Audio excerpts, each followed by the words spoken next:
Daily taste the daily. Minister గారు నాయి కూడా 2-3 సలహాలు వినండి. ఇప్పుడు మేజర్ యాక్సిడెంట్స్ కావడానికి కారణం R&B వాళ్ళ రోడ్ల మీద గుంతలు. మేము జిల్లా మంత్రికి చెప్పారు ఒకసారి. ఆ మంత్రికి చెప్తారు, ఇది హౌస్ కాబట్టి చెప్తున్నాను. మేజర్గా రోడ్డు మీద ఉన్నటువంటి గుంతలు, ఎందుకంటే గుంత దగ్గర రాగానే వాడు సడన్ బ్రేక్ వేస్తాడు, వెనుకోడు వచ్చి కొడతారు. తర్వాత చాలా వెహికల్స్ ఇల్లీగల్గా నడి రోడ్డు మీద ఆపేస్తున్నారు. దాంట్లో మీ ఆర్టీసీ బస్సులు ఉన్నాయి, లారీలు ఉన్నాయి. ఆగి ఉన్న లారీకే గుద్దుకొని చచ్చిపోయిన వాళ్ళే ఎక్కువ, ఆగి ఉన్న బస్సులను గుద్దుకొని చనిపోయిన వాళ్ళ సంఖ్య ఎక్కువ. మీరు సెన్సెస్ తీయండి. అదేవిధంగా సైరన్స్, ప్లేట్స్.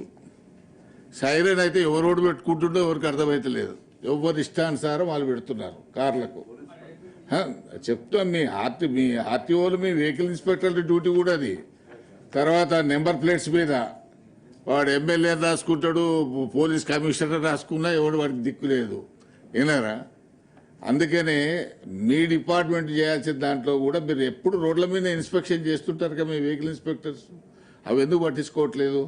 దాన్ని కూడా పట్టించుకోమని మీరు దయచేసి పోలీస్, R&B అండ్ ట్రాన్స్పోర్ట్ మీ ముగ్గురు కోఆర్డినేషన్తో కనుక మీరు నడిపితే ఈ యాక్సిడెంట్లు తక్కువైతాయి, ఇల్లీగల్గా ఇవి తక్కువైతాయి.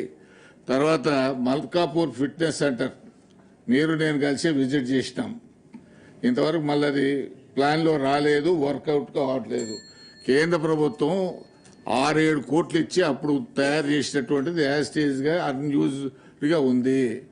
నేను ఈ విషయం 2-3 సార్లు మా మిత్రుడు ట్రాన్స్పోర్ట్ మినిస్టర్ గారికి చెప్తే ఒకనాడు నల్గొండ ప్రోగ్రాం చూసుకుని చక్కగా అడిపోయి చూసినాం. ఇంకొక 8 కోట్లు పెడితే కానీ అది అప్డేట్ కాదనేటువంటి విషయం. ఎందుకంటే మీది ఎర్నింగ్ డిపార్ట్మెంటు, మీకు 8,000 కోట్లు వస్తున్నాయి, దాంట్లోకి ఒక 7 కోట్లు పెద్ద సమస్య కాదు. కాబట్టి మీరు సీరియస్గా తీసుకుంటే ఆ ఫిట్నెస్ సెంటర్ను మనం తీసుకురావడానికి, దాన్ని ఫంక్షనింగ్లో తీసుకురావడానికి బాగుంటుంది. తర్వాత స్లోగన్స్, వేగం కన్నా ప్రాణం మిన్న అనే స్లోగన్ కొన్నిటి దగ్గర బోర్డులు పెడతారు. అది చూస్తే ఆటోమేటిక్గా సైకలాజికల్గా మనిషి స్పీడ్ తగ్గుతుంది.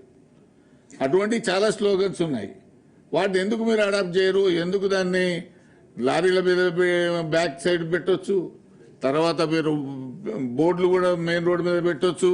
అది మీరు పెడతారా, R&B పెడతారా, పోలీసు పెడతారా? మీరు అందరు కూర్చొని దాని మీద నిర్ణయం తీసుకోవాలని చెప్పి నేను ఈ సందర్భంగా కోరుతున్నాను.